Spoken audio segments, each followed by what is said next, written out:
Hi, my name is Rich Schmidt. I'm here with Sandra Taylor. It's February 15th, 2019. We're at the Nicholson Library at Linfield College. And Sandra, we're going to start you off by asking how you got interested in environmental sustainability and social responsibility. I started my corporate career working for a commodity chemical company, a very large, the fourth largest chemical company in the world. And it was a very strong brand, a British company. And so I learned a lot about working in the environment, working for a company that was essentially a polluter. And but it was a company that wanted to be above, above commodity chemicals per se. It wanted to position itself and its policies above and beyond regulations. And we worked along with several other companies that were similarly situated, DuPont, Dow, on something called responsible care. And it was really my first exposure to working on responsibility in terms of environmental regulations and environmental policy and strategy. So that's really how I started. In addition, that same company had fairly significant investments in South Africa. And this was a time when the country, the world really was debating sanctions against South Africa. And so we were trying to navigate our way through what should we do about that, and should we sign on to the Sullivan Principles, which is an old, probably one of the first codes of conduct for social responsibility. So both on the environmental side, responsible care, and South Africa sanctions, and how we could position the company and the brand to be more responsible in that market. That's how I got started. So let's back up for a second and talk about your education and kind of how you got to that point before we go forward. So tell us about your education and how you ended up at this large chemical company in the first place. Well, I went to a small college. As I was walking around today, I was saying how, and I see there are a lot of students, high school students who are looking at Linfield, and I recalled I went to a small college, Colorado Women's College, and I majored in French, and that really got me set on an international career. From there I went to law school and I studied international law. My first job was as a diplomat, and I was working at the U.S. mission to the United Nations in New York. And I was a junior diplomat, but I was assigned to a delegation that was negotiating law of the sea. And that's kind of that's probably how I got interested in the natural environment. But it was a treaty. And so it was my legal background that helped me position myself in that way. So then you're at this large chemical company that's trying to do better. So what about the initial efforts intrigued you the most? What made you interested in doing this going forward? Well, at this large chemical company, my job was really public affairs, public relations, government relations. I didn't have a scientific background. I had majored in French. So it wasn't like I was able to make decisions about where the company ought to be in terms of its environmental positioning. But what I did do, one of my major roles and accomplishments was developing a community advisory panel. So part of Responsible Care, this initiative, was building more relationships with the community, helping the community understand what was going on inside the factory, behind those walls, what was, being released in the air. They saw the plumes and the smokestacks. So, really building ways for the community to come into the company to get better understanding. These are really our neighbors. So that was really the biggest role I played at the time. It was both on the policy side and then building a community outreach. And then from there, as you kind of progressed in your career, you ended up at some other really big corporations. Tell us how you made the leap to the next role and what your role was when you got there. So I was working for this chemical company, and one of in public relations, communications. And one of my biggest challenges doing community outreach was the fact that we made the product that was used in the Oklahoma City bomb. Not that we were responsible for that, but we were sued by the families of the victims for negligence, saying we should have done something to our fertilizer to prevent it from being made into a bomb. And I spent a lot of time in the media, talking to the media. It wasn't what I anticipated. It wasn't what I trained for. And so I was getting a lot of public attention. And as a result of that, I was recruited by Kodak, Eastman Kodak Company, to come and work for them in communications and public affairs. And that's how I made the transition. And with Kodak, I was vice president of worldwide public affairs. So again, my international experience came into play, and it was a great opportunity to travel to lots of different places. And meanwhile, I would travel and visit wineries too when I was in all these places. But essentially, Kodak was building, was expanding. Kodak was a company that had been around for decades, really, almost over a century. And you could find Kodak film in most places, but we didn't have a physical presence in a lot of countries. And the company was expanding its physical presence in China, in Brazil, in India. And so part of my job was to develop communications and community outreach and public affairs strategies to support our expansion and growth in those markets. Give me an example of a strategy you were using at that time that was successful in that effort. Well, for one thing, I had to just build a team of people in all these different markets. People didn't understand again, Kodak was a chemical company. Most people don't know that. I mean, chemicals, film was made from chemicals. The company had a very strong brand, a very strong family-oriented brand. But we needed to, again, build some relationships in communities, figure out how to be philanthropic and be socially responsible in the communities where we were expanding our business. So identifying community needs and markets in China and in Brazil, and how the company could help fulfill some of those needs. And so in Brazil, for example, we did work in the Amazon, supporting better environmental strategies there, making contributions to projects to preserve some of the wild spaces, we call them. And then I also did some work for the company in Africa, with the African Wildlife Fund, really, again, preserving beautiful places, because photography and tourism went together. And so it was always looking at how can we support conservation in spaces and places where people that were maybe threatened, where wildlife and species were threatened, but where it was in our interest as a photography company and a company that supported tourism to support some of those.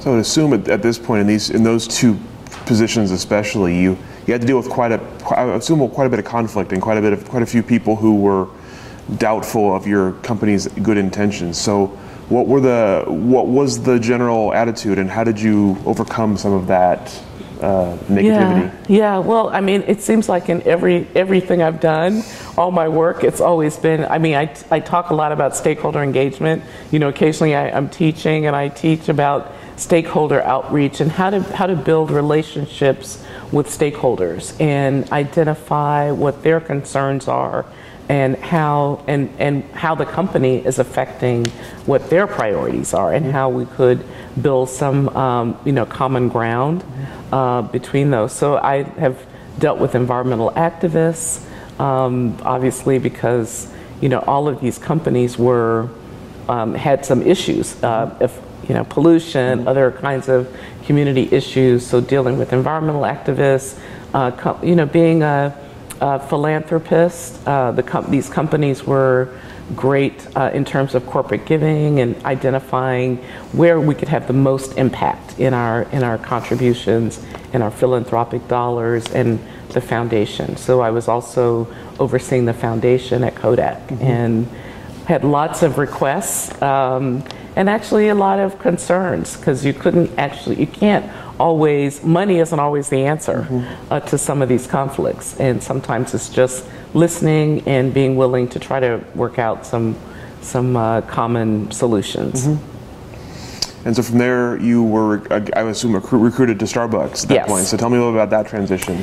Yeah, so this was an interesting transition for me. I had been working on, as I said, community outreach and dealing with environmental activists, but we never called it corporate responsibility at the time. It was sometimes called corporate citizenship. So it was both the foundation, I was managing environmental communications at Kodak, dealing with, external nonprofits, either the ones that wanted funding from us or the ones who were angry with us. And also, given the work I had done with the Oklahoma City bombing, really dealing with crisis. That was a major crisis for my first company. And Starbucks was really looking for somebody with that background. They weren't looking necessarily for somebody who understood agriculture or sustainable agriculture, but rather somebody who could deal with kind of difficult publics. This was after the WTO riots in Seattle. So the World Trade Organization had had a meeting in Seattle, and there were major riots. And we kind of knew that was going to happen. I was at Kodak at the time, but for Starbucks, a lot of the protesters and the rioters crashed through their store windows all over Seattle. And they were concerned that this was, action against Starbucks. I think it was much bigger than that and much broader than that. But the fact is, a lot of these activists felt that Starbucks had become the symbol of globalization. And so Starbucks was also trying to figure out how can we position ourselves, our programs, our business, and our brand in a way to meet some of these concerns. And so I came up on their radar, through recruiters, given my background. And so it was a great opportunity for me. What were like the first, when they hired you and they had I assume they kind of created a position with you in mind, or you fit this position as the first person to hold it. So what were the first things they wanted you to deal with? So Starbucks at the time had a team of people in their corporate social responsibility department. And this team was composed of people who were in the corporate foundation, who were giving, resources for good causes, community affairs. At the time, community affairs at Starbucks looked a little bit more like local store marketing than community affairs. But so there was a team, and there was a small team working on environmental policy. But it was a team that was rather isolated. The company was very successful, and so they had a nice budget, but they were kind of over here in a corner doing good work, but they were totally divorced from the business. And so my job was to come in and figure out how to integrate what they were doing into the company's business strategy for a lot of different reasons. But also the CEO was just concerned that this should be, maybe they weren't doing enough. There was a lot going on at the time against coffee growers, coffee roasters. This was the time when the commodity price of coffee had plummeted, and coffee's traded on exchanges. It's one of the few, non-financial instruments that's traded on and the price of coffee fluctuates, and the coffee farmer is paid pretty much based on the market price. So the price had dropped very dramatically. The fair trade activists were very vocal about, the plight of the coffee farmer, and it was really sad that some of them couldn't even recoup their costs because of the commodity price of coffee. And so they were, some of the organizations like Oxfam and Fair Trade were organizing against coffee roasters, including Starbucks. Meanwhile, Starbucks is a company that had pride in its strategy and its policies and values in support of coffee farmers, but still they were being criticized and beat up, frankly, by the activists. So my first big job was to figure out how to placate the activists, and essentially it wasn't about placating. Looking at, what are their concerns? How legitimate are their concerns?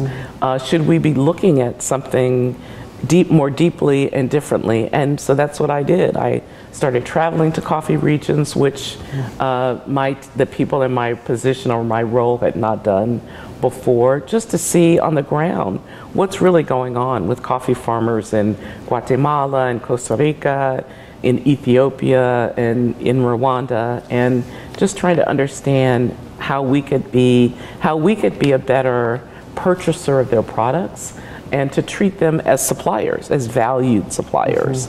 So that was my job. And it was interesting. I didn't know a lot about agriculture. I traveled a lot globally, but I hadn't traveled to most of these places. But just to understand what the conditions were for coffee farmers, for those communities, and how we could help fulfill some of those, and at the same time figuring out, were we paying a fair price for the coffee? Sure. Interesting. So then tell me about Sustainable Business International and how that came about. Well, I worked for Starbucks for several years, and like many of us who worked for Starbucks in the between 2000 and 2010, we were burnt out. We were growing. We were opening 7 stores a day somewhere in the world. I was traveling constantly. I was living in Seattle, and I didn't even actually get to know Seattle or enjoy Seattle until I left Starbucks, because I'd spend 4 days traveling to 3 cities in China, come back home for a day, have meetings, go to Miami or Atlanta or Paris or Berlin, wherever we were opening stores. Or, it was exciting, but it was exhausting. So we were both supporting, so it wasn't just about the coffee farmer, we were also building community programs and corporate responsibility programs in the communities where we had stores. So wherever we opened a new store, we wanted to have a community program, a community outreach, a CSR initiative in Paris or in Miami or in Berlin or Dalian or wherever. Wow. So that was pretty intense. And then of course there was all the work traveling to coffee growing regions. So I was and I was part of the senior team. So the other unique thing about my role at Starbucks that many other my colleagues at other companies didn't have, I was a corporate officer and I was part of the senior team of the company. And so, sitting in the room for all major business decisions and identifying what were the sustainability or environmental risk or social risk for any of these business decisions, and what could my team do to help position us positively and make sure our brand, because our brand was all about responsibility, to make sure that our brand was authentic. So I was pretty exhausted after doing that for quite a few years. And at the same time, I had a lot of companies coming to meet me in Seattle. How did you do this? How did you build? Because I built a big team and we were very successful. It was high profile, and we were literally integrated into the company's brand and business strategy. So people would come to meet with me from different companies, different industries, wanting to know how I did this. Some of them were companies that were partners of Starbucks, like we had stores in store at Target or in hotels, and I'd meet with them. And I finally decided there was probably a business in this, a consulting business that I could leave and maybe have a little bit more of a life and a little bit less travel, and start to consult with companies in a variety of sectors that needed advice on how to build strategic corporate responsibility. So that's when I started my consulting business, Sustainable Business International, and had an opportunity to help a variety of companies and actually learn a lot about a variety of industries. Sure. Did you find in your early days, when you started, that many companies were coming to you with a similar problem or similar concern, or were in a similar situation, or were you dealing with kind of all over the map? Well, I was kind of dealing with all over the map. It was interesting at the time, a lot of companies would come to me and say, we'd like to have an employee volunteerism program, because we had one of those at Starbucks. and could you help us organize that? So, I'm a consultant, and of course you say yes, right? You want the business. But then I'd always ask them, well, what's going on in your supply chain? What are some of your environmental challenges? And those are much more difficult. And I found that some of the companies, the people who approached me would either be the corporate foundation, the social responsibility team, and they were disconnected from procurement or disconnected from the supply chain. And so they actually didn't know or weren't empowered to make those, but I would just push them because I felt like, it was one thing to develop a program that looked good when maybe there was something embarrassing possibly going on in their supply chain. Sure. So, and then occasionally, of course, companies would come to me and say, please help us figure out how to integrate sustainability into our cocoa supply chain. So I had some clients in the cocoa business because they understood the similarities between that and coffee, and cocoa comes also from some very poor regions of developing countries, and there were some health issues, HIV/AIDS issues in West Africa where cocoa principally comes from. I mean, there's cocoa that's produced all over, but evidently the best cocoa comes from Ghana and the Ivory Coast, and there were a lot of issues with child labor. So there were some strong similarities to some of the issues in coffee, in agricultural supply chains, and so that was a great opportunity for my business. Was there like one key piece of information that you would have wanted them to take away? Was there one thing that most companies needed to know in order to make this work? Well, one of the things I always say, and I still say that, companies often will say, well, what should be our signature giving program? What should our foundation be or charity be doing? And I would always, urge them and caution them to look at their supply chain. So look at what your product from raw material to the end of life, what are all the environmental issues along that value chain? Sometimes it's called a value chain. And what are the social issues in that value chain? Where are the products being made? Who's making them? What's happening in those communities? What are the emissions? What's the effluent? What are all the issues that happen along that chain? If you just develop solutions to those issues and not think about being charitable, put that money into developing solutions to issues along your supply chain. So that was always my advice, to really start by, let's map your supply chain and figure out what's going on in your products. Was there a particular success story that you're proudest of, or a company that you needed a way more help than they realized that you were able to kind of turn around? Or well, I don't really talk much about specific clients. That's okay. You don't have to name them. I'm just curious if there's one. But yeah, I mean, there were. Interestingly, in the high tech business, which I didn't expect, because I really was, going after companies either in the food and beverage space, because that's what I felt like I knew a lot about. But for a specific high tech company, helping them think through and understand where their products were being made.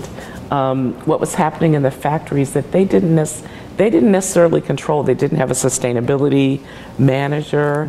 And when I would ask who oversees sustainability and worker conditions in your factories, they would say, oh, the factory manager, who typically was not the right person, because that person, is under a lot of pressure to deliver the products at a certain price and on a certain deadline. So to help them understand that they needed a sustainability manager at a high enough level, I felt that was a big success for me too. So you mentioned earlier that when you were traveling, you were also exploring wine. So let's talk a little bit about wine and how you first became interested in it personally and professionally. Yeah, so I kind of had my, I call it my wine epiphany. I was working my very first job, actually, as a diplomat. I was working in Geneva, and on the weekends, my European colleagues would say, long weekends, they'd say, oh, come with us, we're going to go to France nearby. I mean, France and Italy were very close to Switzerland. And so I just remember the first time we went to Beaune and Dijon, and Beaujolais, Burgundy, the Burgundy region. And they had connections, or they had done this before. And we would visit vineyards and wineries. Sometimes if it's a small operation, we'd sit in the kitchen and we'd, taste their wines. We'd talk about the challenges of the growing period. We would talk about their excitement over, a new vintage. And I had never experienced this. So my first discovery was just how welcoming they were to us. And we would have a big breakfast in the morning, and then we'd get some bread and cheese and water, put that in the car, and we literally would travel all day, to different wineries. And then at night, we'd go to a local village restaurant, and we'd have a really delicious dinner. And we'd start with champagne as an aperitif, and then we'd have a different wine with each course. And often these would be older vintages of some of the wines that we had tasted, on our travels during the day.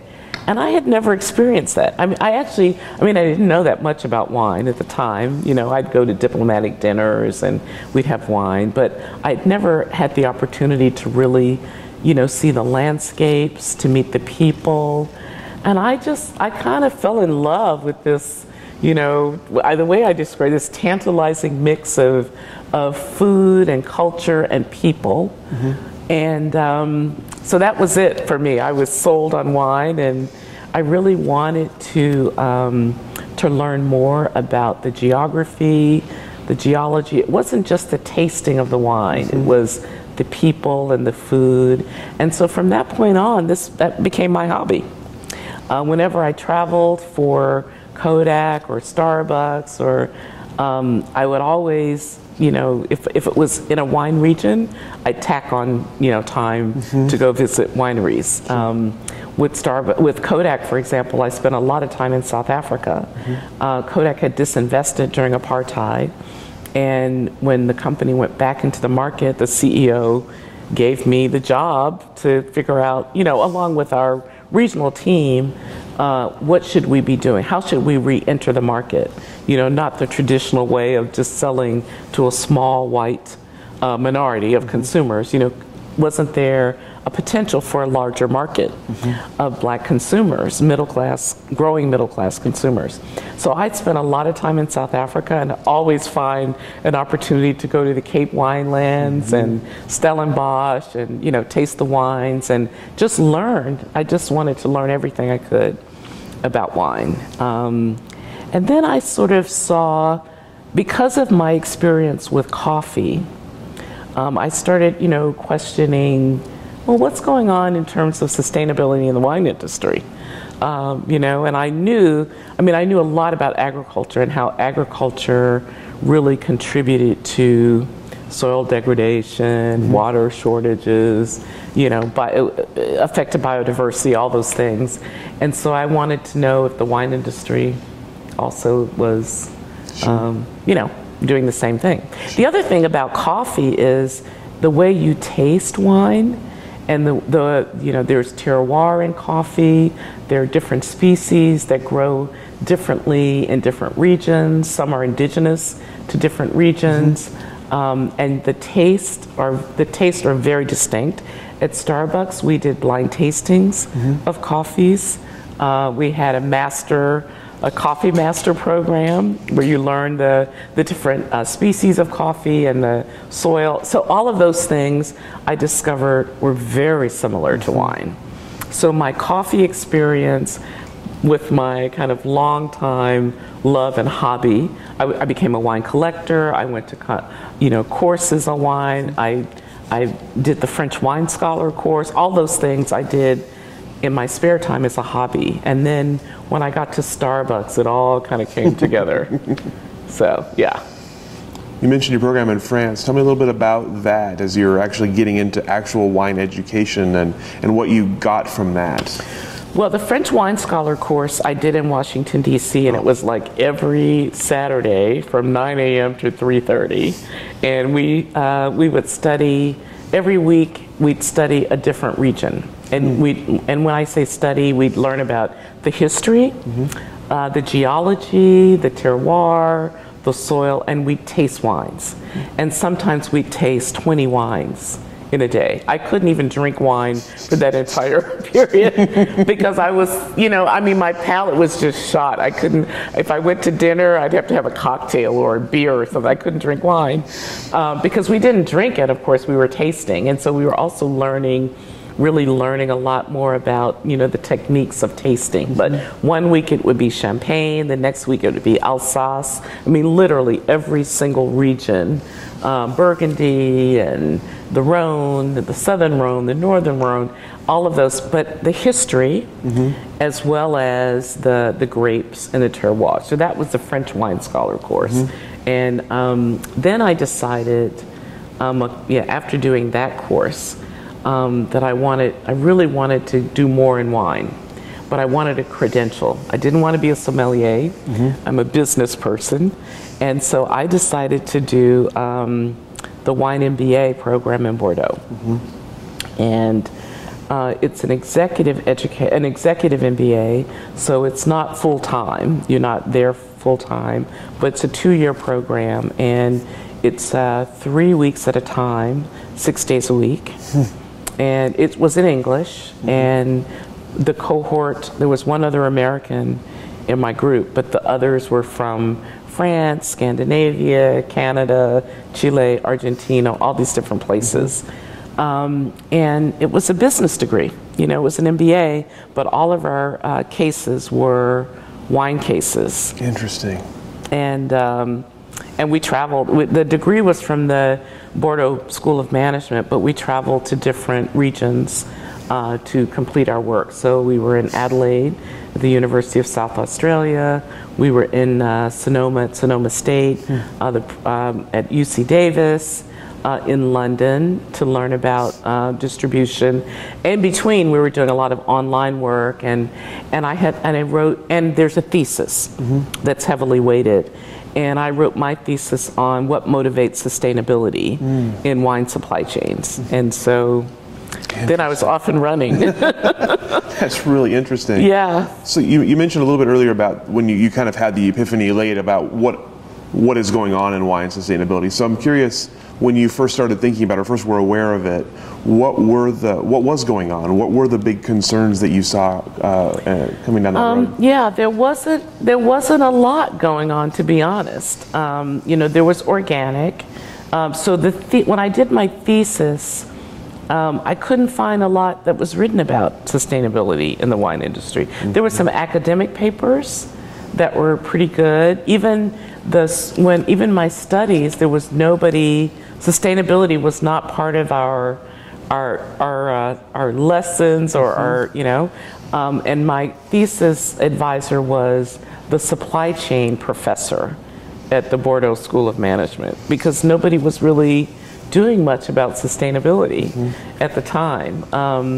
But I ended up doing a lot of interviews for my thesis, and that's how I discovered what was going on. So New Zealand had made its commitment to be 100% sustainable. South Africa had long since been involved in sustainability for a whole variety of reasons. I think because of biodiversity in the Cape. The Cape region is probably the most, has the most diverse biodiversity of any region in the world.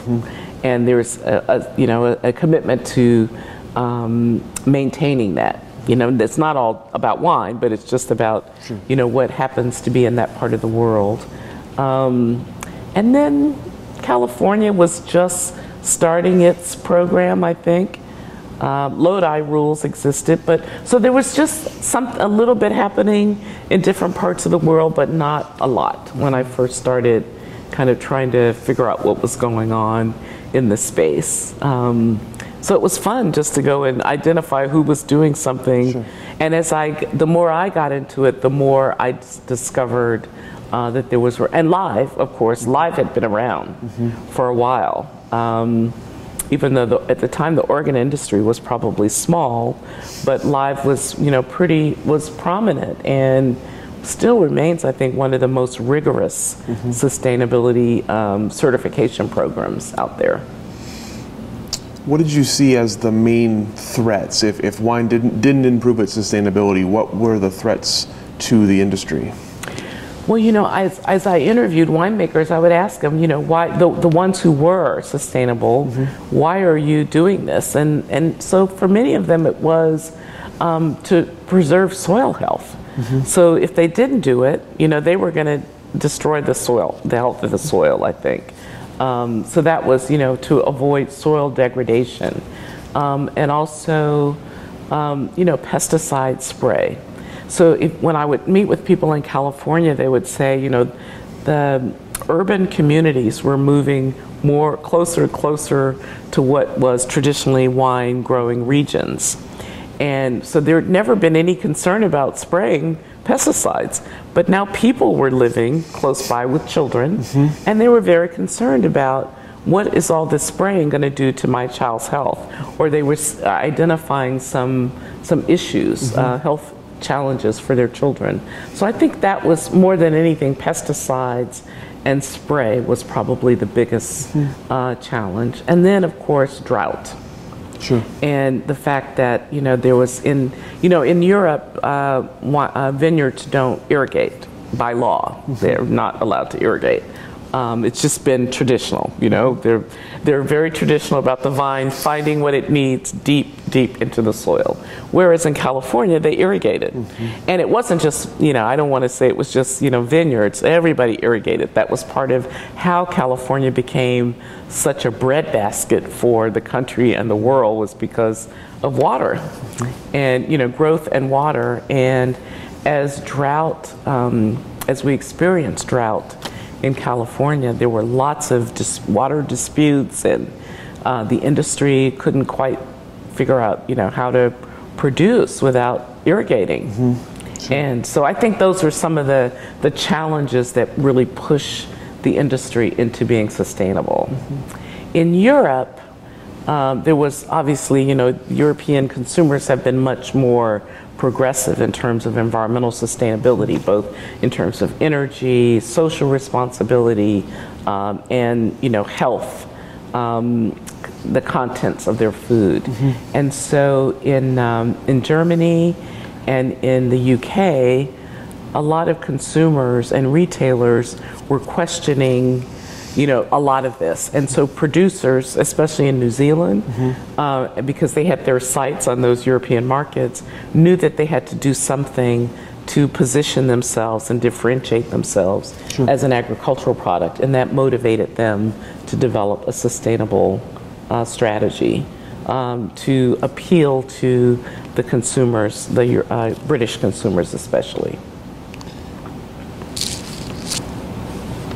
So I'm curious, when you were thinking about sustainability and wine specifically, you're talking a lot about environmental sustainability, but I'm assuming you're also talking about social sustainability and the things you built your career on. So I'm curious what your impressions were of the kind of the social status, or the not status, but the social responsibility of the wine industry at that time. Yeah.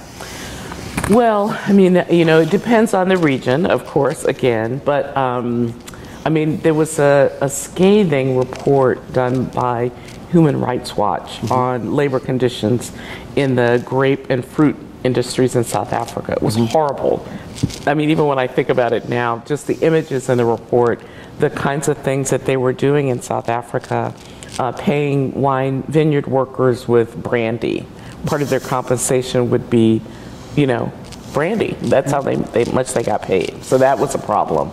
And then often people's housing in South Africa, in the vineyards in South Africa, their housing was attached to their work.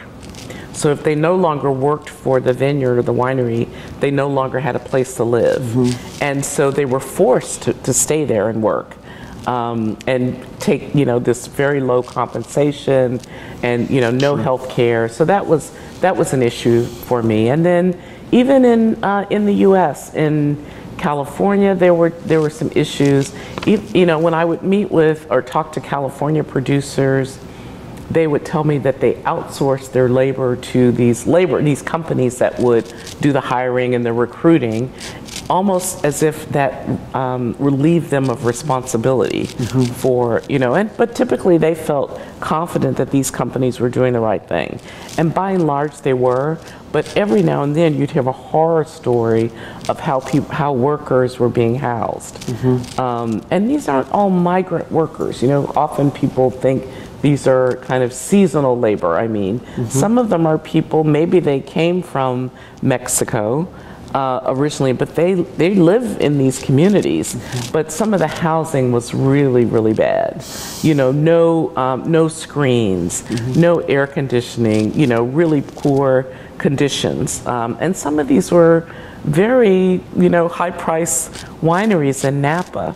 And sometimes they didn't even know what was going on, but the companies that they outsourced the labor from weren't taking care. And so those are some of the horror stories. But even beyond that, what are, I ask questions about are we promoting gender diversity in wineries? That's part of sustainability, social responsibility.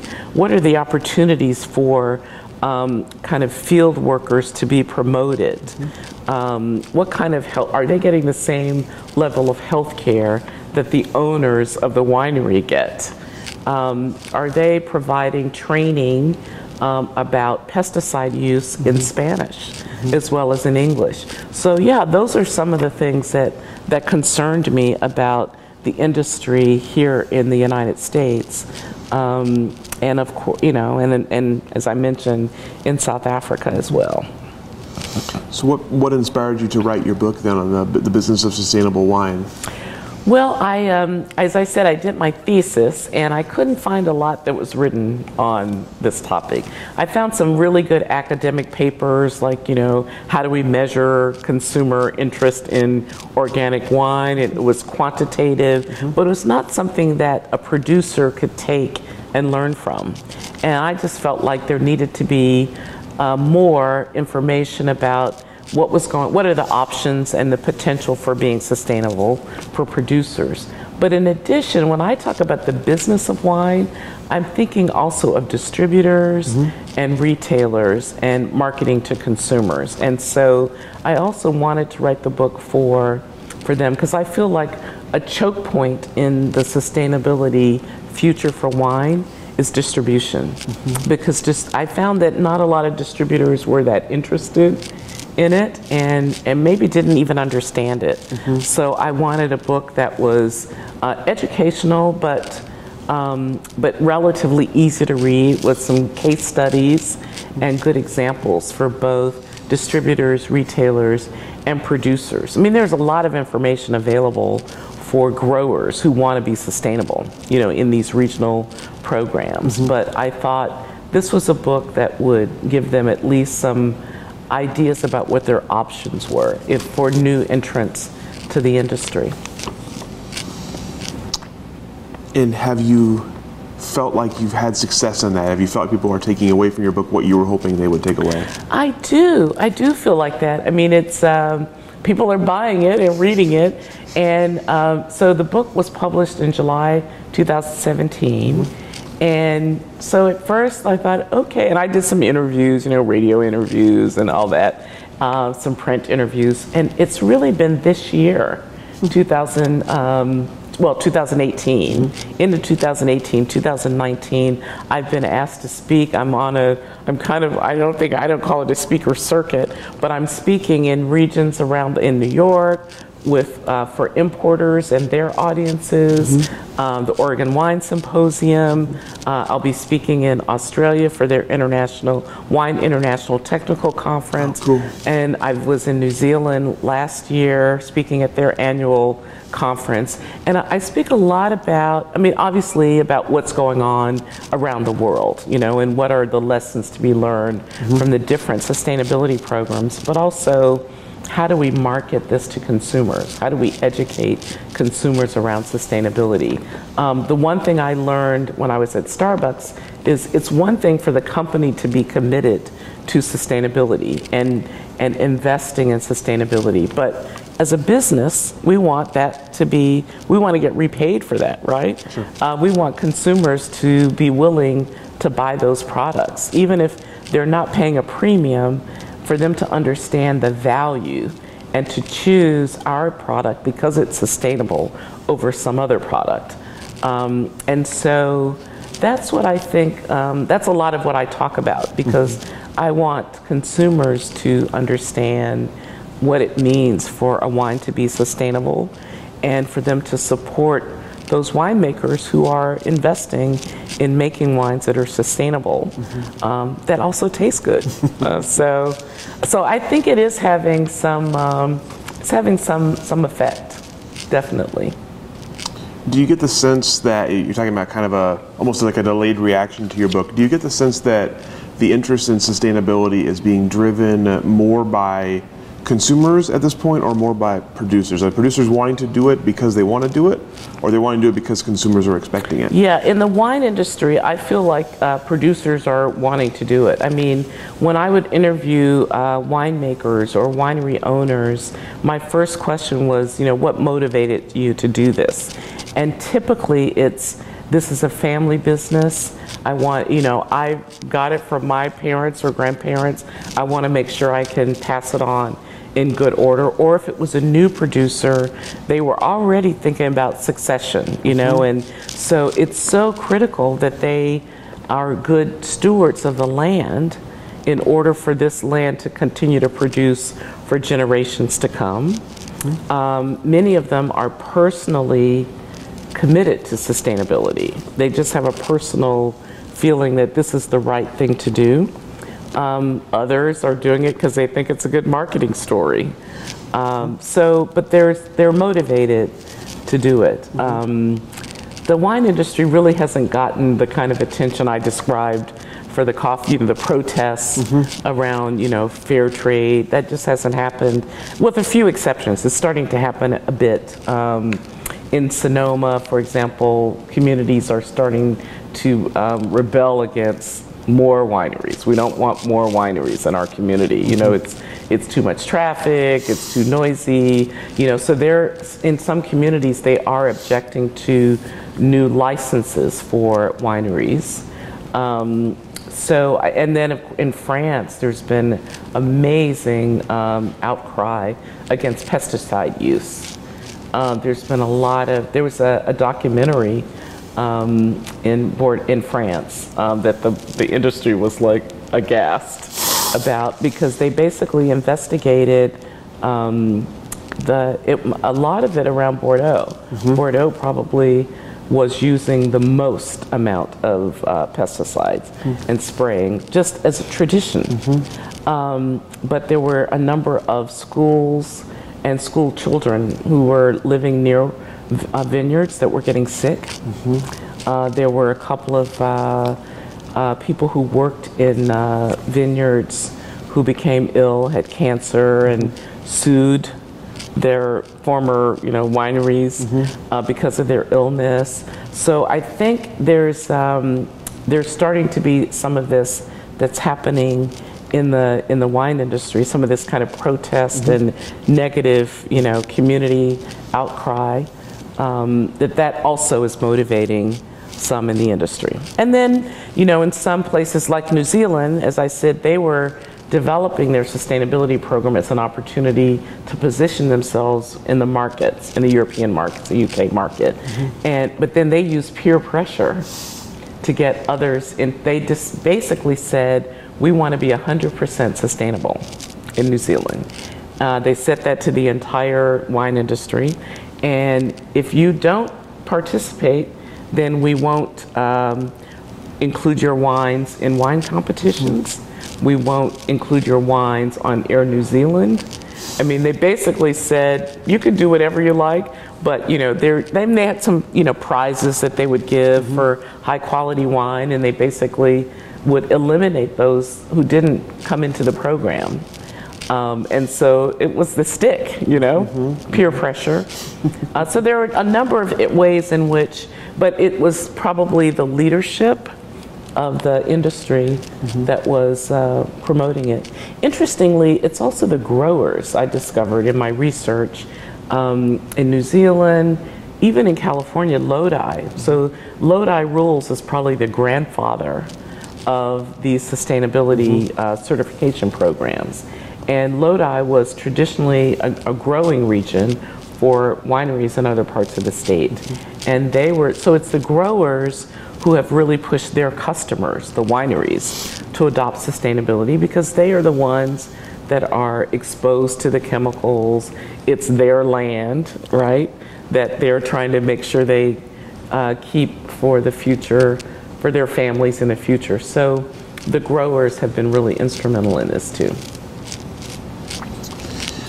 I'm wondering, when you, in your current line with your current company, and when people come to you, do you feel like is one of the first things you do sort of defining sustainability or coming to a common agreement on sustainability?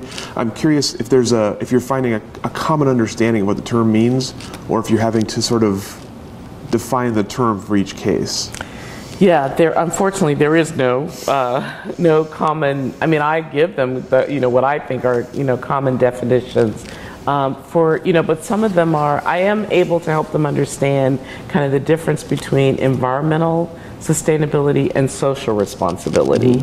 So we can kind of work through some of those. But these days, there's a lot happening in the world that really helps this. So people are concerned about climate change. They're concerned about sea level rise. They are worried about weather changes, weather patterns, and hurricanes. And so people know something's happening in the world that's probably not so good. And so many of them are trying to figure out what role, if any, are we playing in that. And then the other thing is just nowadays, it's employment. So I get calls from companies that say, we need a signature giving program, because I was interviewing all these young MBAs for this job and they kept asking me, what's my signature giving program? And I don't even know what that is, or I don't have one. And so often my clients tend to be a vice president of public affairs or environmental regulation, and it's the CEO who says, we need a sustainability program. The CEO is not really sure what that means, so he directs somebody down below to get that going, and so they call me and say, help. So a lot of times it's strategy. It's kind of working with a team inside the company to determine what's our priorities. What are the things we really absolutely need to work on in terms of environmental sustainability? In our product mix, what's the biggest threat? What's the biggest risk? A lot about risk, It's not so much just, oh, let's do something good. It's really where are our risks and how do we deal with those? The other thing that's happening is boards of directors of companies are also starting to ask these questions. And then it's just, in the food and beverage space, it's consumers. Consumers want to know, what am I consuming? Is this healthy for me? Is there too much sugar in it? Is it, or was it made with pesticides? Is organic better than? So I think consumers are definitely concerned about the food and the beverages they consume, and what's the provenance of some of those items. Sure. So that's how it happens. Sure. I noticed that in your example, the CEO is a he. I'm curious about your experience as a female CEO in the world. Well, I mean, it's increasing, fortunately, and there's a lot of support for women entrepreneurs, which is really great. There are, organizations that support women entrepreneurs. There are, the Small Business Administration sponsors support for women business owners. But it's not always, it's never easy. And it's never, I've been a trailblazer as an African American woman. I've often been the only person in the room who looks like me. So it's, that's nothing new for me. And I just go in with my experience, and here's what I have to offer you. And, and I don't think you're going to find it. Nowadays, when I first started doing this, there just weren't that many resources, out there. And I have a small team, and I have a, much larger group of other consultants I can draw on. And nowadays there are lots of, PR firms and law firms and, accounting firms that offer sustainable strategic advice. So there's more competition, but I think, just our experience gives us a lot more credibility in the space. But yeah, it's not always easy as a female in a male world, but that's been the story of my life pretty much. Sure. In the corporate world. Sure. Do you find that the obstacles you're dealing with from that regard are different with your sustainable business, international business in general versus the wine industry? Do you find there's a difference there, or are you pretty much dealing with similar obstacles no matter what you're doing? Well, I think if I think about, corporate clients, and these tend to be often our companies that have diversity practices and diversity programs, so a lot of the work that I do outside of the wine sector is for large companies. And so they are, different in that regard because they tend to have more diverse senior teams and diverse staffs, and certainly the people who work in CSR and environmental sustainability often tend to be, there are a lot of women who work in that space, which is great because they're staff functions inside companies, and often women end up in those functions. In the wine industry, I mean, there's not a lot of diversity in the wine industry at a certain level, in terms of ownership and marketing. So I don't find it to be an impediment, but it is concerning. On that note, I assume as a kind of you mentioned yourself as a trailblazer, what are you doing to try to help the next generation of women and minorities get into positions like yours? Yeah, I'm always mentoring. I mentor. In fact, I'm giving a talk next weekend to a group. It's a women's retreat. So I'm often talking to women, to entrepreneurs, to young African Americans. I'm in a group called the International Women's Forum, and they have chapters in cities all over the world. And I think there's a chapter in Oregon as well. And we have a really an organized mentorship program where we mentor typically it's mid-career women who want to break through to that next level. And then I spend a lot of time with university students. I teach a course. Each semester I've been teaching a course at a university in Pittsburgh, Chatham University. A lot of young women. It's no longer women only, but so I ended up doing mentoring and doing independent studies and helping young women who are at the university level think through their career choices. So we talked a lot about a lot of different wine regions because you obviously have a familiarity with a lot of wine regions. Let's talk a bit about Oregon specifically, and I'm curious about your impressions of Oregon wine, not being inside the Oregon wine industry, but your impressions of the industry from the outside, and what your initial impressions were and kind of how they may have changed. Well, first of all, I love Oregon wine. I was living in Seattle.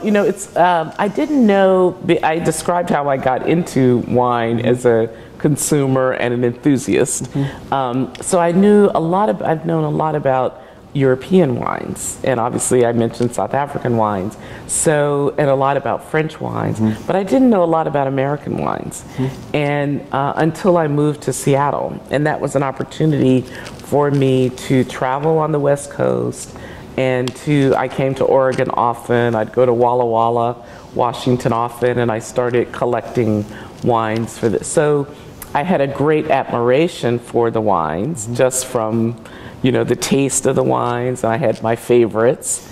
And then I started to understand sustainability. So Oregon was intriguing to me because Oregon in general is so committed to sustainability, not just the wine industry.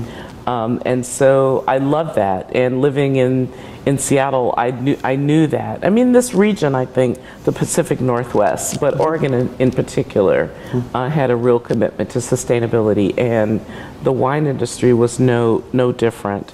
And then when I studied the LIVE program, the low input in viticulture and enology program, I was really struck by how rigorous it is.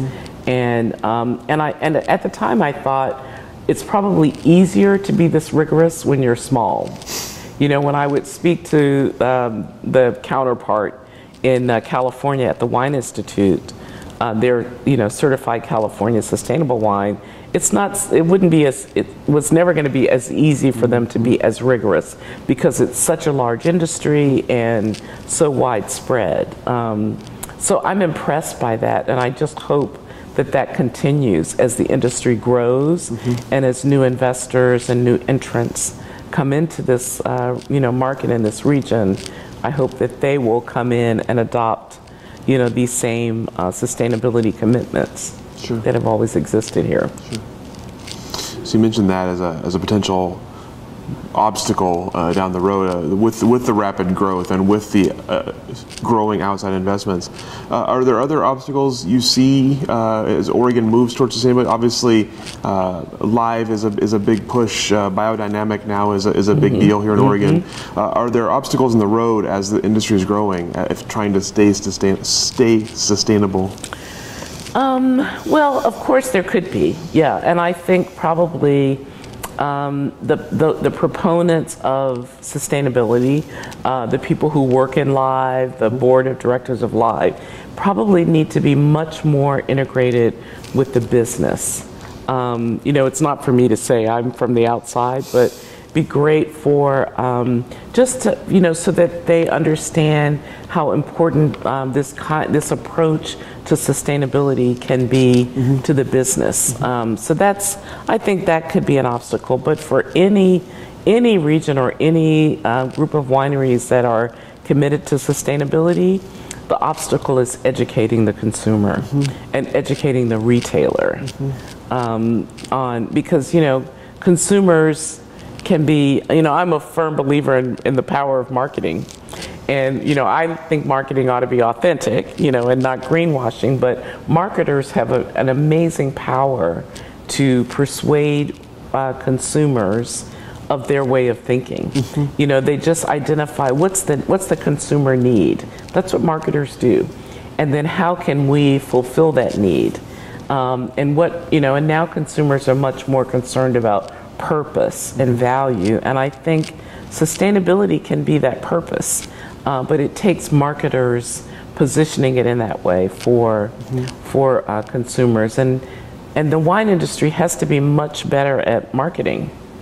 It's not enough just to put your wine on the shelf or change the label for millennials. It's got to be really, and that's hard.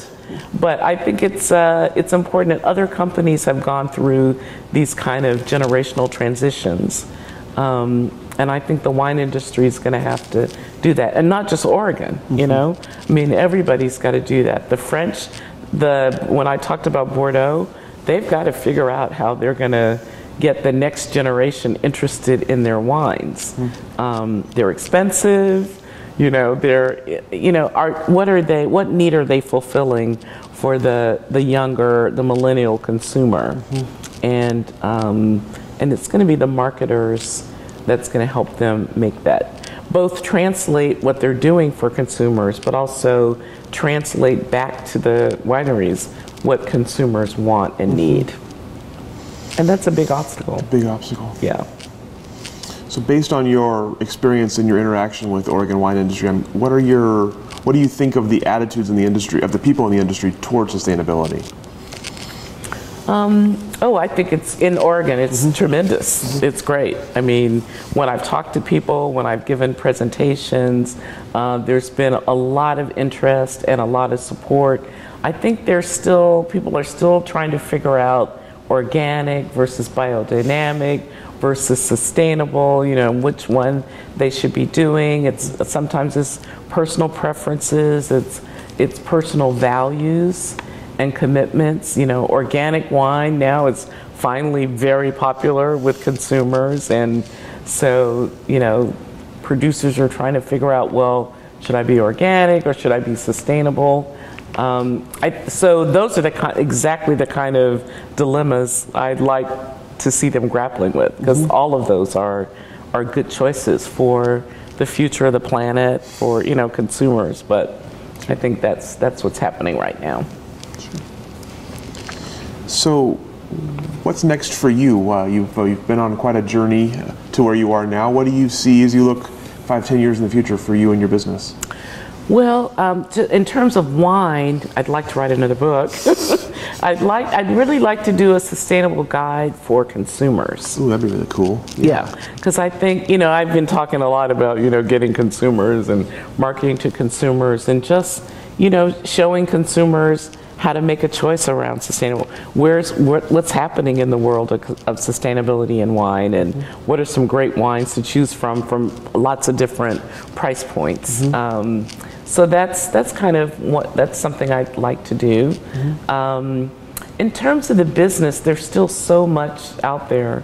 I mean, as much progress as I've seen among companies, there's still so many companies that still haven't figured it out. They want to figure it. Fortunately, they're thinking about it and they want to figure it out. But there's still so many companies that are just trying to do recycling in the building, better light bulbs, designated parking for, low emission vehicles. They still have not taken on the challenge of figuring out how they reorganize their business, their manufacturing, and their supply chain in a sustainable way. So there's still a lot to be done in that space. So, do you find that all your clients are coming to you at this point, or do you actually seek out companies that you think need your services? It kind of varies and it kind of fluctuates. So sometimes when I first left Starbucks, there was just, business coming to me. Interesting, now I'm starting to get some interest from big wine retailers in thinking through, what do we do with all these various sustainability certifications? We're not sure which ones are valid, which ones are greenwashing. So they're coming to me, which is great, because that's something I really want to happen. And I'm going to a big green business conference in the next month or so, where there'll be lots of companies there, and it's an opportunity just to talk to people and let them know what I'm doing, and so I have to do some marketing, of course. Sure. Yeah. So that's all the questions that I have prepared for you. Is there anything I should have asked? Anything else you'd like to add here at the end? Or no, I think you did a great job. You covered it. Okay. Well, excellent. Well, thank you so much for your time and for your candor. We really appreciate it, and we'll go ahead and let you off the hook. Okay, great.